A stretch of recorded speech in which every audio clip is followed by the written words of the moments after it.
This episode is brought to you by LifeLock. The holidays mean more travel, more shopping, more time online, and more personal info in places that could expose you to identity theft.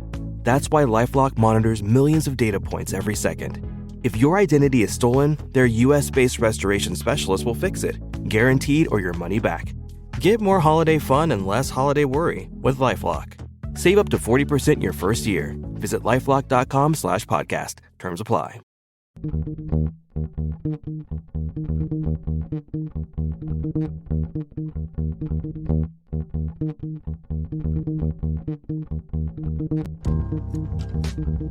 In October 2019, Arlington, Texas was chosen to be the home of a new national museum, unlike any other. The National Medal of Honor Museum will be a unique home of military history. The 100,000 square foot museums will house exhibits, archives, and artifacts relating to the 3,500 U.S. troops who have been awarded the medal, the nation's highest honor for valor in combat. The museum will have 31,000 square feet of galleries dedicated to U.S. troops who have received the award. The museum's CEO, former Navy SEAL and NASA astronaut Chris Cassidy, said the museum will focus on education as much as preservation. The building will have 5 areas dedicated to Medal of Honor winners from the Army, Marine Corps, Navy, Air Force, and Coast Guard. The main gallery will be located in a central plaza under a 25,000 square foot slab of steel, which will appear to be suspended in midair. It will be supported by 5 pillars. Black Rifle Coffee is a corporate sponsor of the museum, as are the Dallas Cowboys. The museum's board also includes over a dozen major corporations and 6 Medal of Honor recipients, including David Bellavia, Patrick Brady, and Britt Slabinski. Army Staff Sergeant Bellavia was awarded the medal for clearing an entire house by himself on November 10, 2004, as a squad leader in support of Operation Phantom Fury in Fallujah, Iraq. He killed 4 enemy fighters and wounded a 5th in close quarters battle. Army Major General Brady flew and coordinated the evacuation of 51 seriously wounded men during a firefight in Vietnam in January 1968. Slabinski, a Navy SEAL chief and team leader, led a rescue team of SEALs during Operation Anaconda in Afghanistan in March 2002. Slabinski and his team flew to a mountaintop ambush site to rescue Petty Officer First Class Neil Roberts, who had fallen from the back of a helicopter. Slabinski led the team through almost constant combat against an entrenched Taliban force. Along with the board members, former presidents Jimmy Carter, Bill Clinton, George W. Bush, and Barack Obama serve as honorary directors. The museum is expected to open to the public in late 2024.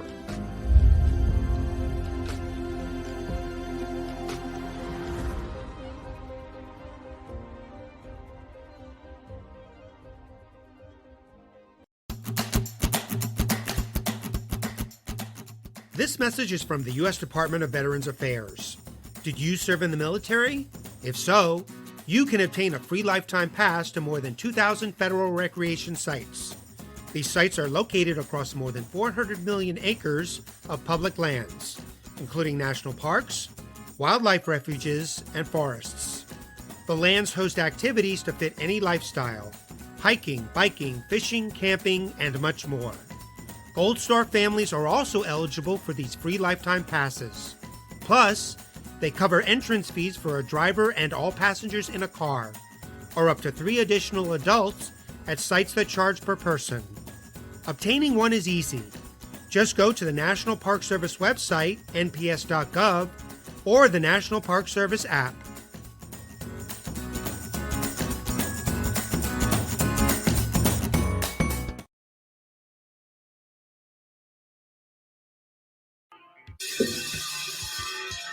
All right. Welcome back. MisFitNation. We are a show founded by a veteran and hosted by 2 veterans and a military spouse. Our mission is to get people to tell their story to the world. If you're an author, share your tips with MisFitNation. If you're a musician or actor, our audience needs to know how they too can get into the business. Coaches, we love our coaches. Come on and share some of your tips with the Misfit Nation to help them become better versions of themselves. If you're a corporate leader or an entrepreneur, come on and share how you did it and how hard you have fought for success. If you're a veteran, first responder, or Gold Star family, We would love to have you come on and just share your story with the Misfit Nation. We always have time for you. If you're feeling down, alone, or starting to see the darkness, stop. Think about those who are around you. You are not alone. You will be missed. If you feel like your problems will be a burden to those in your inner circle or are embarrassed, dial 988. If you are a veteran, take option 1. We need you to keep pushing forward. Don't make a permanent solution to a temporary problem. If you're a new listener, welcome to the Misfit Nation. Be sure to subscribe to our show on your favorite podcast apps and also on our YouTube channel at _Misfit Nation. Subscribe and click the bell to keep you up to date with our latest episodes and all of our news. You can also find us on Heroes Media Group and About Face Radio. Now, let's get to the show.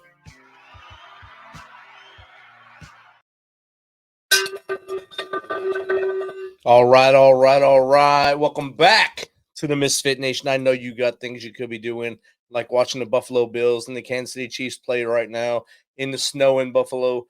But thank you for being here tonight. For the last couple shows, we've paid homage to the 2 Navy SEALs that fell off into the ocean off of Somalia, into the sea off of Somalia last week. Today, they have been their status has been changed from missing to deceased, as the search and rescue effort has been called off and is now a recovery effort. So let's remember them and let's pour a little out for them tonight. Make sure that their families are first and foremost on your minds as we go forward in life. Tonight, we have a warrior. We have an Army veteran. He served 9 years in the Army. He got out of the Army out of the 10th Mountain Division at Fort Drum. He is up there right now. He's also in the snow up there. He loves the snow, obviously. So that's where he is right now. And we're honored to have him on here. If you would remember, about 3 months ago, we had J.R. McIntyre on here. Them two are battle buddies, big friends, and they're going to be friends for life because, that's what we do in the military. We stay friends for life, and it's family. And tonight, our guest here is going to tell us more about himself, more about his career, and more about what he's doing now as a life coach and other things he's doing now. He's cut from different cloth. So without further ado, let's welcome to the Misfit Nation, U.S. Army veteran and life coach, Quatrell Walker. Welcome, Quatrell. Oh, thanks, man. I appreciate it. Big time, Rich. Appreciate you for having me on. It's great to have this connection, and it's great that JR was our connection to have you come in here. JR was part of our Veterans Week shows. He was one of our live shows that week, so it's great to have him and you now come on here and share stories of your time in Afghanistan and Iraq and what went on with you there and how you got to where we are now. Yeah. So, I know it's a long story. It's crazy because, everybody's got their ways of why they joined in the service. I mean, mine specifically was I was a knucklehead at the time. You know what I mean? I'll be quite honest, and staying around in the same crowds of folks, was not leading down to the right path. So anytime you got to get a waiver to go in to the Army, you already know you got some issues. So yeah, that's where I stood at from the first standpoint. But I got in and went down to 30th AG. Thankfully, my recruiter, talked to the powers that be and the judge and everybody blessed off on me and said, okay, make something better for yourself. And I was 100% on board at that time. So like I said, I went down to Benning, 30th AG, which is in Georgia, and started my basic training there. And I almost, had that mentality. I almost didn't even make it down to the line unit. So at the reception, it was crazy. At the reception hall, it wasn't about fighting or whatnot. I'm an entrepreneur, so I'm always looking at ways to I can make money. And at that time, you really don't have any funds in your account or whatnot. And they limit your abilities on what you're able to do because that's where the conditioning process starts. I mean, whether you'd like to see fit or not, it's an institution. So they got to get you institutionalized and build you into what, they want you to be, which is a warrior, a fighter. And at the time, coming out, being a knucklehead, I still was like, had that mentality and that mindset. I'm trying to still get paid. They're not, giving me the money that I'm looking for. So I was called the candy caper, man. We went down to, that was bold move, man. I mean, we paid off the fire guards and we went down on our PTs, had our little laundry bags to Walmart And we loaded up our bags full of candy bars, king size Kit Kat, Snickers. I mean, you name it, because candy was a hot commodity. You couldn't get any of that. That's right. So keep a long story short, man.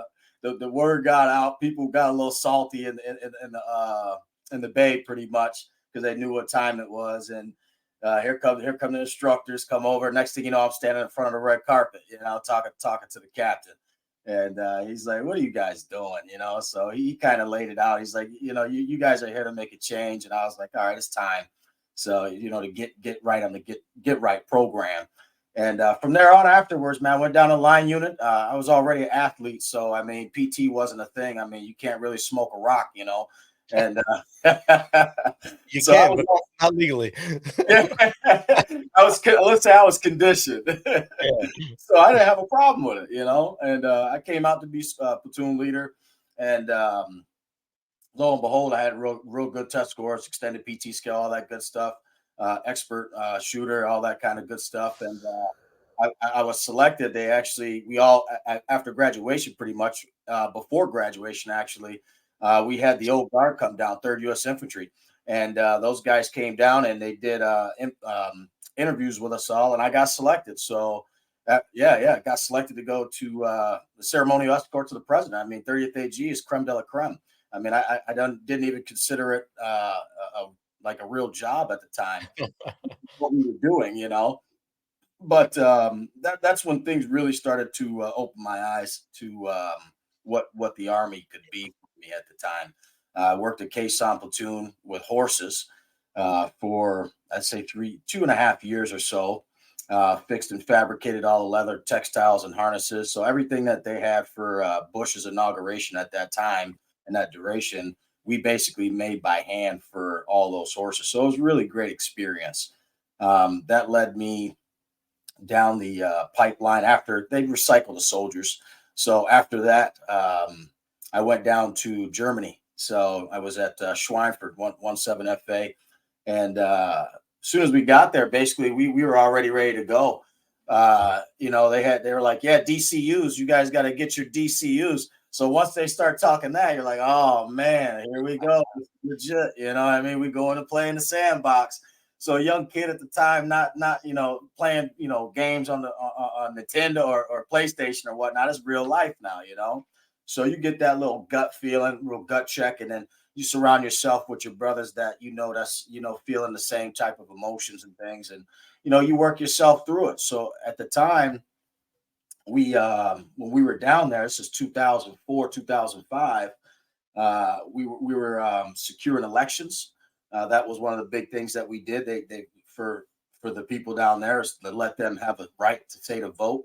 That went over smoothly, but one thing you can't take away from is the heat, man. I can always remember, coming off that bird, the C-130, C-17, and it's like opening an oven door, man. I mean, I'll tell you real quick. I mean, just a funny side note.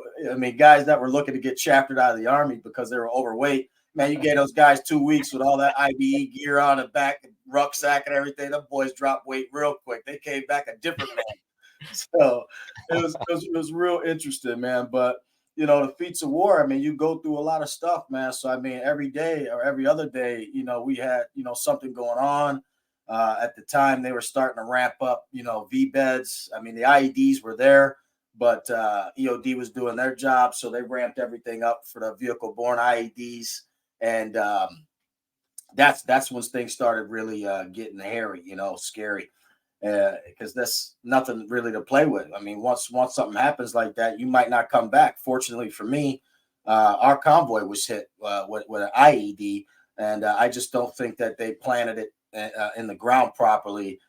So it knocked me down in our Humvee and could give me a concuss me. They assessed everything in the area to make sure everything was going on. I got all this adrenaline pumping through me. They pulled me up out the back of the Humvee. And I'm like, there's 2 middle-aged men standing right there. Let's engage. Let's do something. I just got blown up here. I'm ready to do something. Let's retaliate. Help a brother out. Help me out.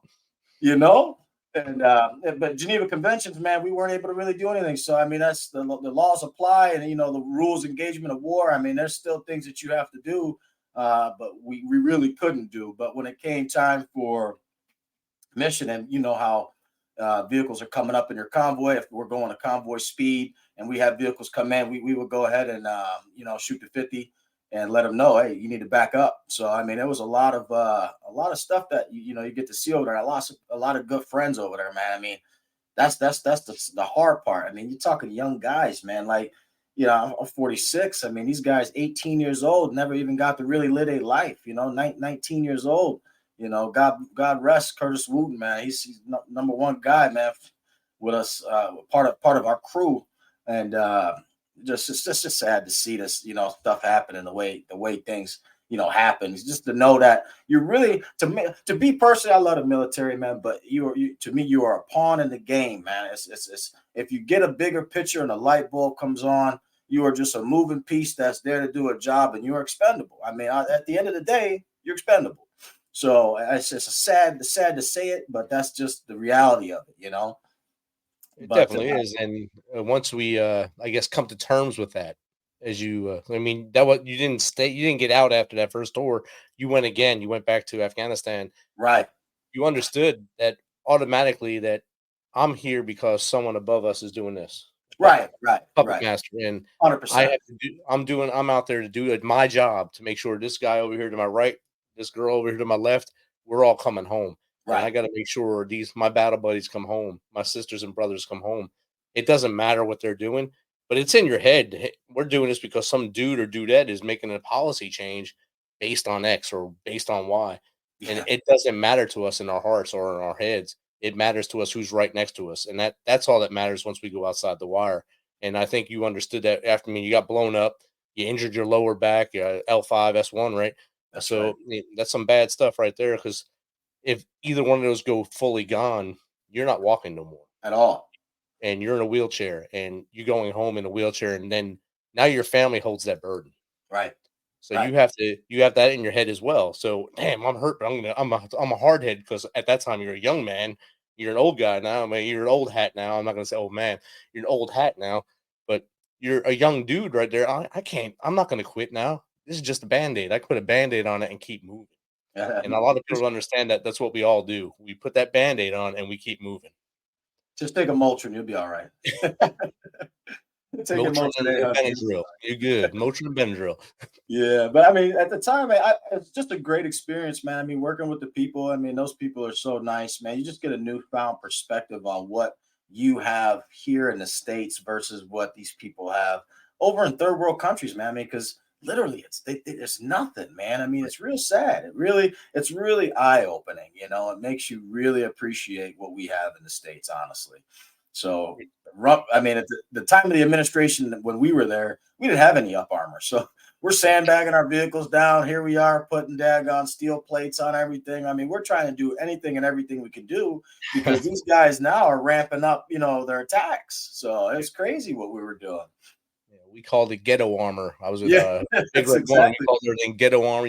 Whatever you can weld onto a Humvee, you did without breaking the axle. That's exactly right. That's how you made it through life right there. So that's exactly right. We had to. Fabricators were our gods.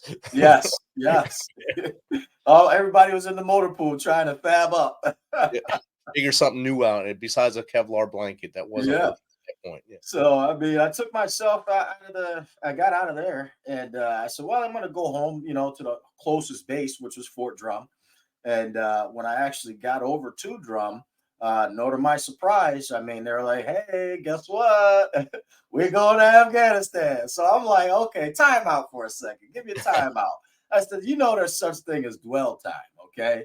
I mean, that means you can't go in a certain amount of time after you just came off of 18-month deployment, So you got to sit back and relax and get yourself right. But at the time, I'm like, yeah, let's go. Let's go ahead and do it. Soldiers out there, and I want to be with my guys. So that's what it was about. I could have stayed back on Rear D, but I was not. Didn't want to do Rear D. I know what Rear D is about. So I was trying to go. Right. Now I didn't want to babysit, so I wanted to go out. And Afghanistan, man. I mean, it's just two different concepts of the world. I mean, you're going from a desert environment into a mountainous environment. I mean, we had a lot rollovers with vehicles off the side of mountains and things like that, because it's really tight and narrow. And where we were at, they didn't have any American force presence. We were Cornwall Cop. I mean, there's movies up there and on Netflix, Operation Restrepo, that actually depict, what that was all about during that time. And it was no joke. I mean, every day you're getting mortared or you're getting rockets coming in. So, I mean, just trying to hit the FOBs. We weren't on any big bases. This is just an outpost pretty much, So, I mean, you were Cop Right or FOB Asadabad. Yeah. I went there after I got wounded. I got wounded in 2012 in Kunar. We ran all the way. Our advisor team ran units all the way up into Asadabad. Okay, so that's where I was at. I flew up there and we got there, and you're in a bowl. And as soon as you land, you look up like, man, we're going to die today. This is horrible. I mean, the only thing protecting us is us. That's it. That's it. It was bad, yeah. I mean, it was literally like you said, a fishbowl, because there's nothing but mountains around you. We had the Peshawar River that separated us, and then the Pakistani mountains right there. And these guys are not stupid. They're shooting rockets over from the other side of the mountains over where Pakistan's at, coming to hit our FOB, But it's always nice to see the Apaches and the A-10s come in and do their job, man. So that's something you can never take, for granted when you got air support and those powers to be to make sure you knock down the bad guys, trying to do you harm and your brothers and sisters. So, but it was definitely an experience, man. I mean, after that, I said, okay, I was a warrior that, said I'm not a malingerer, so it was time to, hang the boots up. Once I wasn't able to do the things that I was able to do as a leader for soldiers, I said, it's time to go. So retired out of the service and then started working on Tim Mountain at the G4 shop, as a logistician there, and senior logistician there, running all the moving pieces on drum at the divisional level. And I loved every aspect of it. But, I said to myself, I'm still feeling like I'm in the suit. You know what I mean? I'm in a civilian attire. However, it still feels as if I'm in a suit, just because you still have those RFIs and those due outs to the powers to be. And I'm thinking to myself, I'm like, hey, it's 5 o'clock. I'm out, as a civilian, but they're like, nah, we got to get this project done. I'm like, nah, I got a family to go take care of, right? Yeah. It don't work like that anymore. So that's why I became a civilian. But it was a bigger calling for me, man. I mean, I just to say that I wanted to, stop working for somebody and doing those type of things. It wasn't on the tip of my tongue to even think about doing that. I was in the mindset of, okay, I'm gonna go ahead, ride this federal job out and for another, 15 or 10 years or whatever the case may be, and then retire that. But the grass is greener on the other side. I mean, I literally at the time had worked myself out of work. So with working on my passion, which was cars. And once the jobs and things started coming in and started to bring itself to fruition, that's when I said, okay, the light bulb came on. I'm starting to lose money by coming to this job. And came home, told the wife, she was like, what you doing? You crazy? La, la, la, la.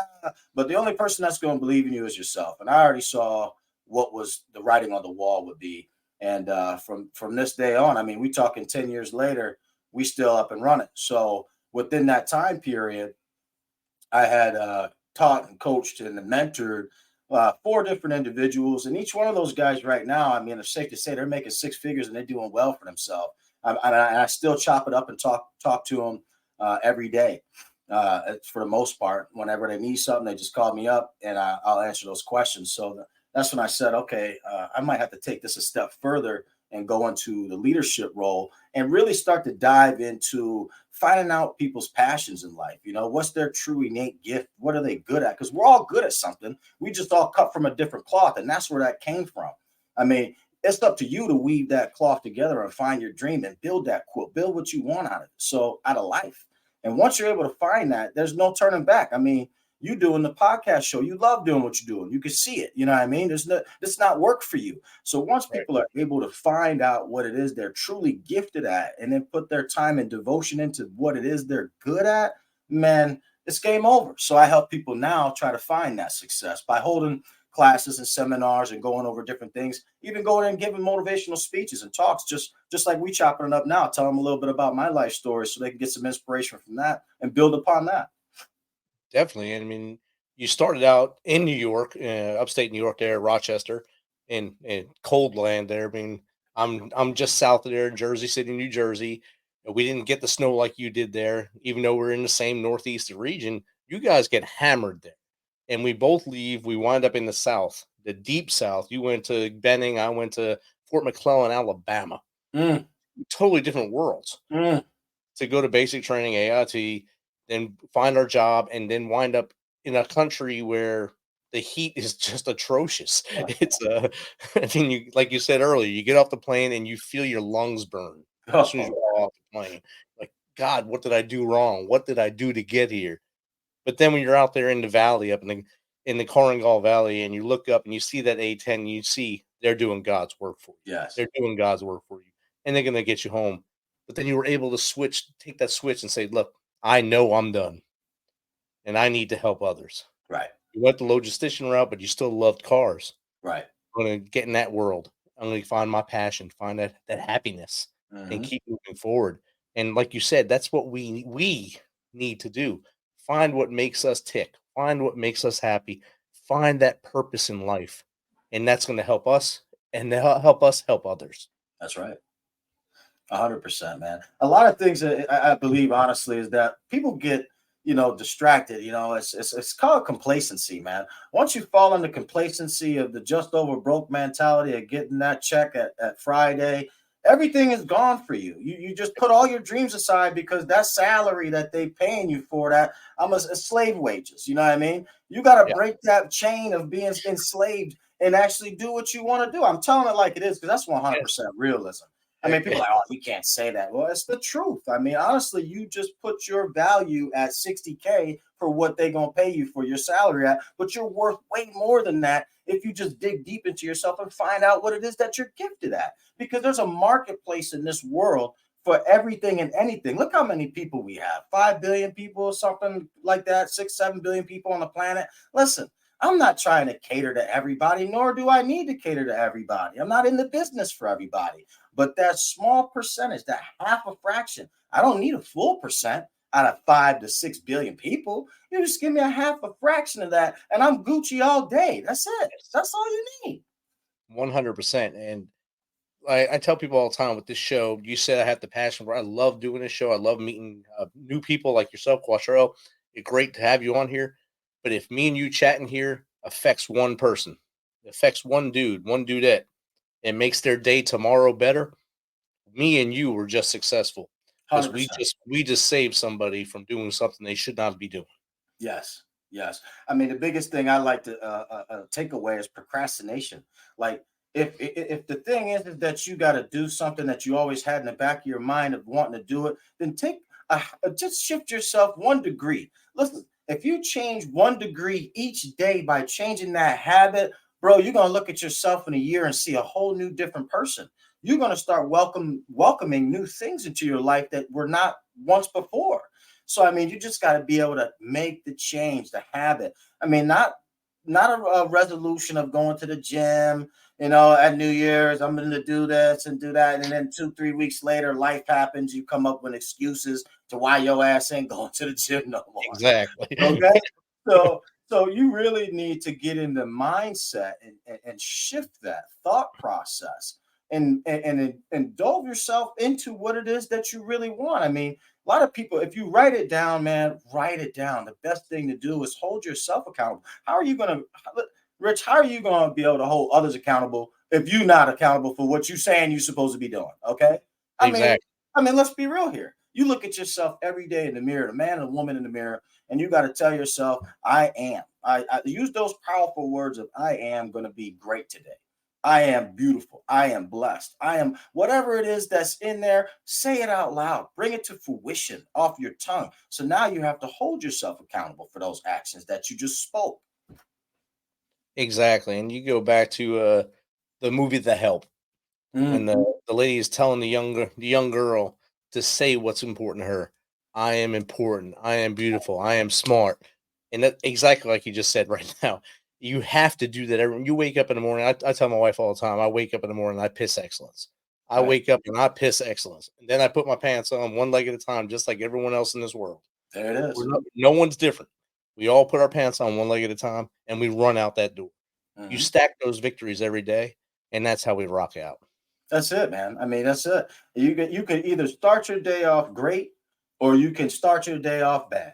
It's the first things that come out your mouth. And the thing is, statistics have said that most people either have a heart attack or have some type of problems when it comes to Mondays, because that's when they got to go back to work on Monday. And sometimes if you're in a job that you hate going to, it's toxic leadership, the boss is always down on you and you don't want to be going there, and you already have health problems and this and that, and then you got people chastising you at work, man, that's a bad mix, man. It's not good for your health. Definitely. And that goes back to what you said earlier.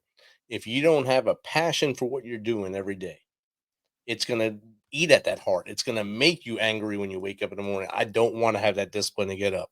I don't want to do this. So it all goes hand in hand. If you are positive, for me, my day job, it's amazing. I get to work with Jake, who's in the chat right now. He's our resident redneck out here on the show.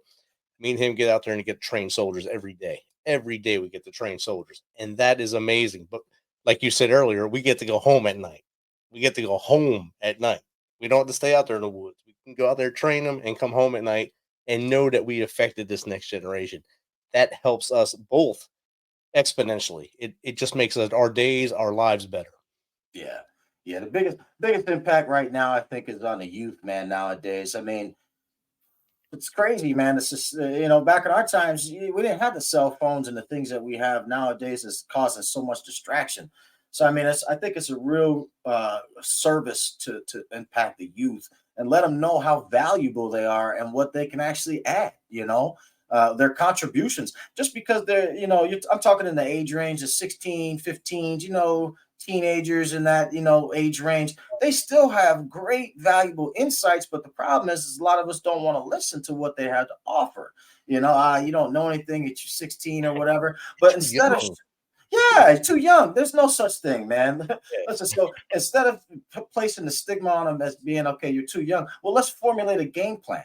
Okay, let me hear what you're talking about, and let's brainstorm on how we can actually get to what you're saying. Is it possible? Can we get to do what you're talking about, and then build upon that? That's how you build future leaders for success, man. Definitely, and we learned that in the military. You learn that you got to build those below you to take your place. That's it. My job isn't to be this guy who's going to lead you forever and keep you down here. My job is to make you pass me and become the next leader and build the next generation. And that's what we need to do with our youth that are in, especially the age group you said, 15 through 18, 15, 16, 17, 18. And you go into those schools, and maybe like for you as a life coach, a speaker, you go in there and you motivate them. You tell them what you went through, how you made that change, how you had to go before the judge to get in the military. That'll make them laugh because, oh man, I'm in that same boat. Right. But dang, young man, I can make you awesome. I can make you amazing. If you do this, this, and this, if you start looking forward instead of looking back, you can be amazing. Yeah, that's the thing that hurts a lot of people is that you get to past that always catches up. You're never moving ahead in life if you're always looking back, man. What you did back then was a learning experience. Yes. You might have took an L over it, but guess what? Don't be insane with that mind of saying, oh, I'm just going to keep perpetuating that. That's all I'm good for. That's this, that's that. Get rid of that. I mean, let's look forward and create something that's new. No matter what you did back then, learn from that. Exactly. Don't dwell on anything that you had a shortcoming at. Right. Every day you're going to trip. Every single day of your life, you're going to trip up. If you let that trip up keep you down, you're going to stay down. You'll never get back up. If that one little thing makes you swirl into that toilet, you're never going to come up. You have to keep fighting until you come out on top. I think we all want to be winners, man. At society, everybody gets a damn trophy, okay? And that's a shame. I mean, the only way that you're going to be able to live life is to learn how to fail. We didn't come up, just walking. We had to get our balance, learn, okay, this motor movement does this. So now I fell down. I got to do this. We didn't just start running out the womb. I mean, let's be honest with ourselves. We took failures in life. And Yes, you people did. just nowadays don't want to let people fail. Everybody's not a winner. You gotta lose so you can learn. And you got to learn what you're good at. Right. You're not going to be good at what the box says you're good at. You have to be good at something that makes you a purposeful human, to make yourself move forward and do great things for everyone, not just for you, for everyone in your society. That's it. That's it. I was outside the box when I was in high school. probably earlier than that, because I really wasn't paying much attention to what they had to tell me. But now people are like, oh man, I'm interested now, outside the box concept. Definitely. You got to get outside that box. And that's another thing. I mean, I never heard that term until I was in the military. You got to live outside that box. Of course you do. Yes, you do. You have to learn outside that box that I didn't know what was actually involved in life. But here we are. But we both learned that same sentiment, the same thing to go forward. We got some questions in the chat here, Quatrell. So Jake, our resident redneck, asked you any advice for a young man or lady joining the Army today? Yeah, I think if you're going into the service today, you want to be career minded. I mean, you just don't want to go in there and base it off of your scores and then let them tell you, okay, this is what you're qualified for.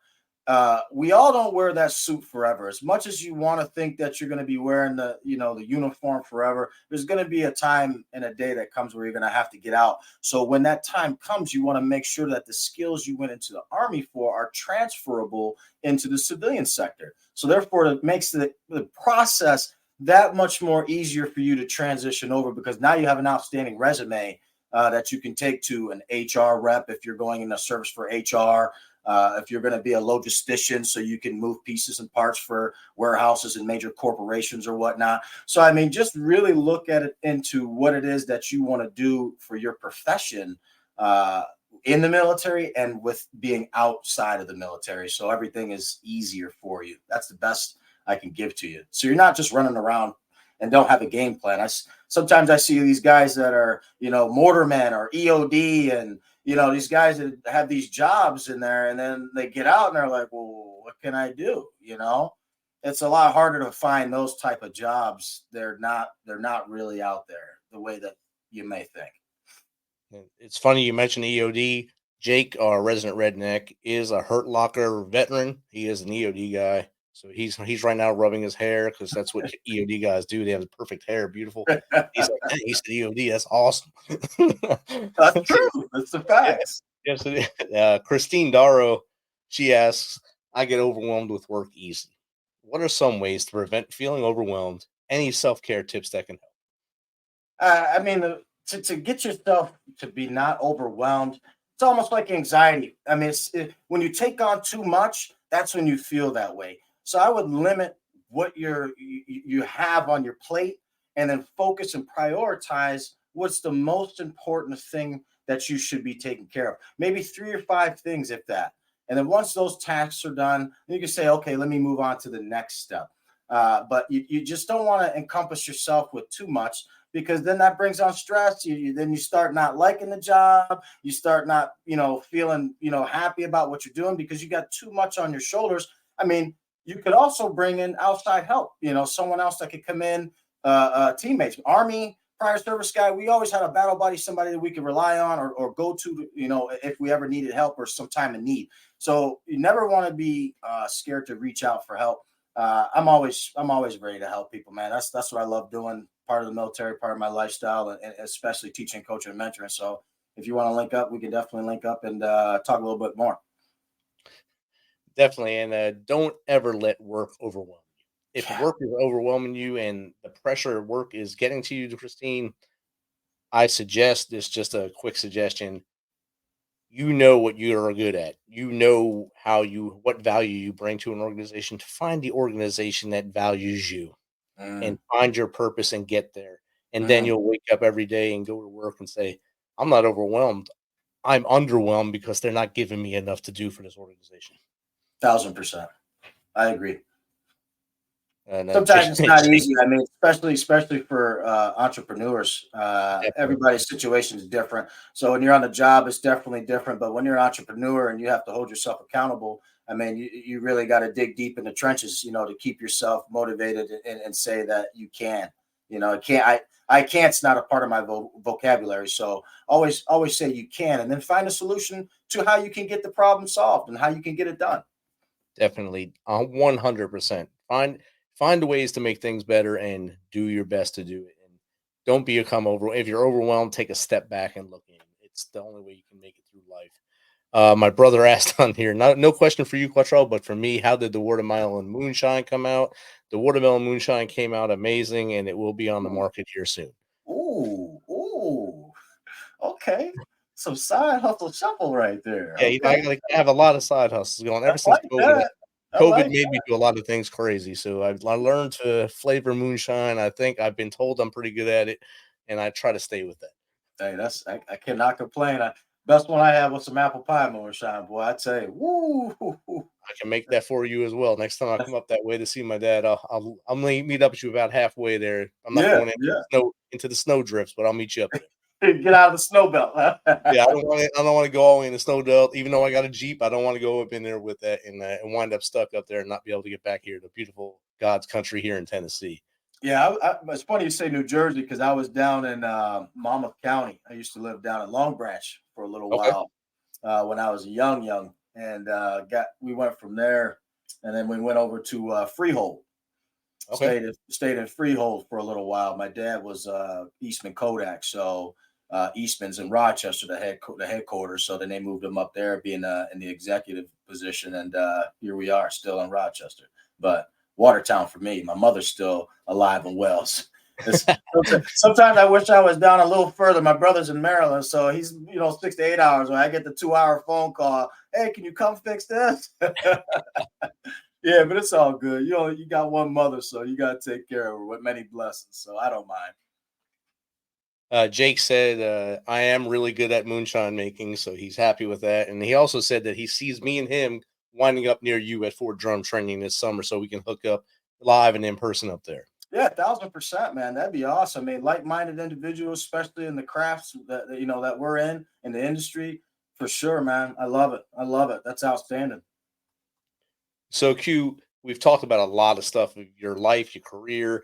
I mean, you knew as a young man, you were making some bad mistakes. We all did that at our age at that time. We did things we thought were awesome, but they were definitely mistakes. And we had to overcome them. Then you went in the military. You learned a whole new set of skills, whole new set of ways of thinking. Now you're on your own out there. What's some advice you would give that young man and woman now as they are going through that roller coaster that we call life? How do they go through that? I tell you honestly is that reading and learning. I mean, I love reading, man. I'll be on my books all the time. Miss John C. Maxwell, 21 Laws of Leadership. I've got some other books, man, that I read on too. But anytime when you're learning, you're earning. So when you stop learning, I mean, you're in a stagnant lifestyle. You're not progressing in life. So we are all put here for purposes. And if you just stay on that line, the baseline, and just keep doing what you're doing, you're kind of being selfish, So it's always good to stay learning. So that's one of the biggest things that I'm on. I mean, going to school, it doesn't have to be reading, but I like to read, keep my mind going. I like to also write, man. Writing is another critical thing. So, Nicholas Tesla, 369 type stuff. So, I mean, affirmations are big. I mean, positive and negative, we're all energy. We're all frequencies, man. I mean, if you can understand and dive into that, I mean, how do you shock yourself when you're in the wintertime with your carpet and stuff? You get shocked. That's current. It's electricity. So if you can understand that, you can really use that knowledge to your power if you know how to use it properly. I'll give you a real quick synopsis of what I mean.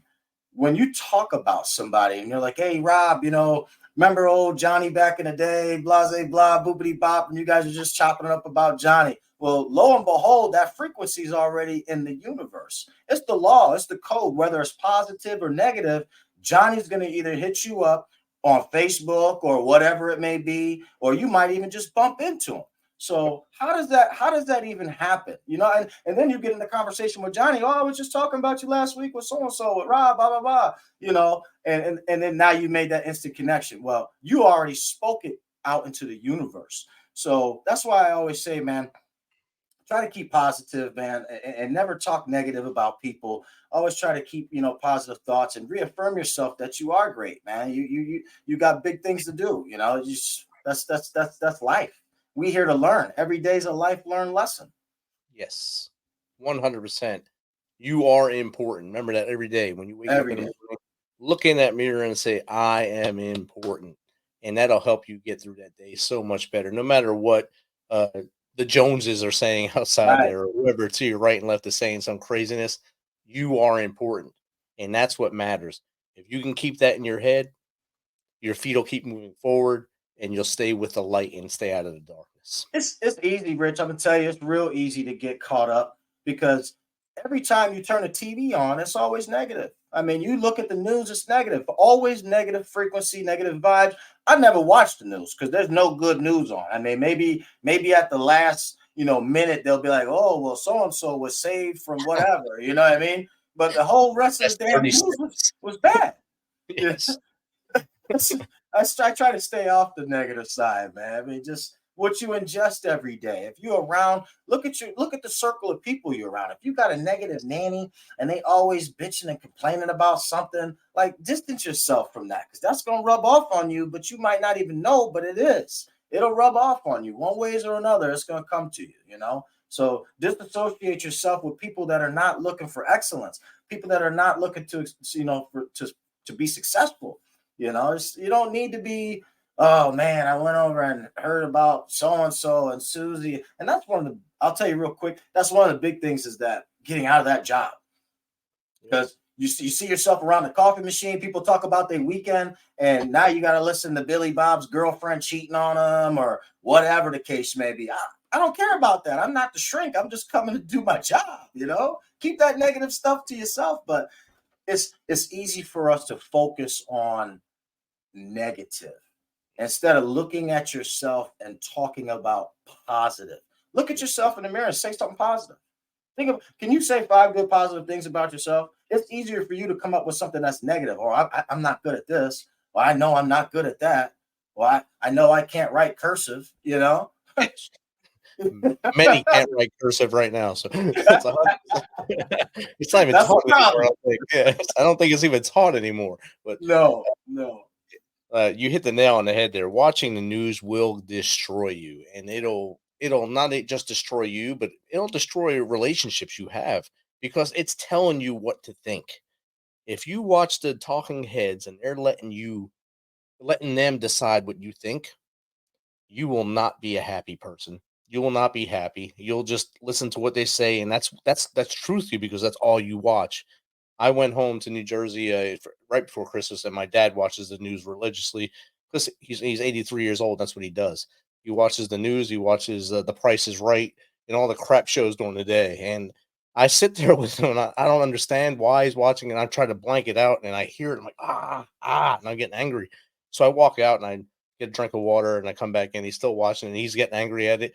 And so let's go get lunch. Let's get away from this. Let's watch sports. Let's watch a cartoon or something. Anything that makes you laugh, makes you happy, makes you do something that is not what they're telling you to do. In the last, probably 8, 10 years, 12 years probably, the news has told us to hate each other. It has told us constantly to hate each other. When President Obama was in the office, they told us to hate him because he was X. When President Trump was in office, hate him because he's X. Now, President Biden, you can hate him for all kinds of reasons and because he's X. But they're telling you what to do. If you listen to them and don't actually do your own research, the reason why behind it, then you're going to be in that rope and that little hook, line, and sinker all day long. You need to break away, read, like you said, read books, research, learn more every day, learn something new every day, and you'll be a happier person. 1,000%, man. There's too much going on in the world, man. I mean, I'm not a fear mongrel, but there's a lot of stuff going on, man. And if you're not happy within, I mean, you need to get right. I'm gonna just say that, because tomorrow ain't never promised. I mean, they got some stuff going down in the world, man. So I mean, just be thankful for what you have, and surround yourself with the positive light that you can shine off and give to yourself and others. There's a lot of stuff going on in the world. That's all I'm telling you, man. 100%. I don't like watching it out there, but it's out there. So we on the brink right there, on the tip. And all we can do right now from where we are, I mean, we're both veterans now, so we sit on the bench now. We're kind of on the bench, itching to get in, coach. Let me in, coach. And we know we're too broke to get in there. We know we're too old to get in there. Listen, real quick, Rich. My wife, we go to commissary, right? I was like, I'm gonna give me a whole bunch of these MREs, right? Oh, so, man. I was like, MREs. I was like, listen, they good for you. Just you can eat them anytime. I said, trust me, if stuff go down, we good to go. They're good for 12 years. We're good. Right? I mean, now guys are going to jail now for the experimental MREs because they're not supposed to be taken off out of the field. Really? If you don't eat them, they stay there. Yeah, so they're they're getting in trouble for that right now, for just trying to try them outside of that. Wow. And I mean, they say they're much better now. I look at them eating them. I can feel my stomach hardening up and running to that porta potty over there. So I know what goes on with that bag right there. I understand what you're going through, brother. But please don't try to hand me that again. I'll take the Skittles. I'll take the M&Ms, because somehow they last 12 years too. But we'll take them as well. That was bad, man. These fallout shelters, everything. It's crazy, man. I'm like, what the hell going on now? It comes to the point you got to think to yourself, if we're gonna get ourselves to this place, just go ahead and do what y'all got to do. I'm gonna be better off in a better place, man. Yes. We just start over and hit the reset button and just let's see where I come reincarnate to. You know what I mean? Let me see where I respawn. That's it. That's what the kids understand. Respawn. That's what they understand. So we're playing a video game. We can respawn, and everything will be all right tomorrow. That's it. Quatrell, this has been great chatting with you. Yeah. Man. How does anyone in my audience or anyone who kind of stumbles upon us get in touch with you, find out more about Quatrell, how to get you in their I guess their corporate arena to give them a good motivational speech, or how to coach them? Yeah, I mean, you can check me out. I have my website, outsidetheparadigm.com. I'm definitely outside the box, mentality, and I speak it as it is, man. I mean, I'm not going to hold it back, sugarcoat it. You get true feelings of motivation and empowerment. So outside of the box, outside the paradigm. You can also hit me up at 315-965-3030. So 315 area code 965-3030. And the biggest thing is you're going to get me. It's not a handoff. I'm a people person. So I want to talk to you, make sure that we're a great fit, make sure that what you're looking for, I can bring that to the table, and we can expand upon that and actually get you to that next level of success in your life. So 1000%, hit me at the website, outsidetheparadigm.com. Reach out to me, 315-965-3030. I'm also on a Facebook page. You can hit me at Living Outside the Paradigm on my Facebook as well as Instagram. So it's Living Outside the Paradigm. And let's go ahead and get you out of the box, man. Get you out the circle. So, I mean, everybody's got something for someone, and I just might have something for you. Outstanding. Quatrell, thank you for hanging out tonight. This is an amazing, great chat. I didn't realize we went 50 minutes that quick. We were just chatting like we were still in Assadabad together. Yeah, thanks. Dodging mortars and such. Great time chatting with you. I'm probably going to email you again to have you come on to the Tip of the Spear show that I do with a bunch of other veterans to come on and chat with us. Yeah, 100%. It's once a month. We'll get you on there as well. Sweet. Thanks again, brother, for coming on. And I look forward to seeing great things you're doing in the future. Absolutely, Rich. Hey, thank you for having me. It's a pleasure, and many blessings, man. Not only just to you, but all your watchers and viewers and followers out there too, man. So stay linked up with Rich on the show, MisFitNation Show, and be sure to hit me up, man. Appreciate y'all. Thanks, brother. For every veteran, there is a story about a calling to serve. to fight for the freedoms of the American people. And every story has a struggle, a sacrifice, and invisible wounds. Warrior Watts programs help veterans recover from PTSD and invisible wounds through exercise, nutrition, and connecting with other veteran leaders. It is estimated that 22 veterans die each day by suicide, and another 30 veterans die each day by substance abuse. These are preventable deaths. Warrior Watt is committed to fighting PTSD through fitness, nutrition, and community.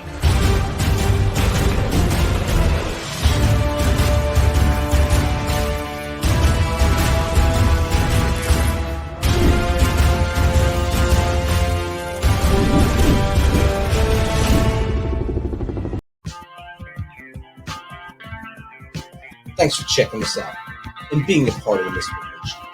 Don't forget to visit our website at themisfitnation.com. That's themisfitnation.com. Check out all of our past episodes and get some of that great Misfit Nation gear. As always, be humble, stay hungry, and keep hustling, because we are Misfit Nation. Misfit Nation. Misfit Nation. Misfit Nation.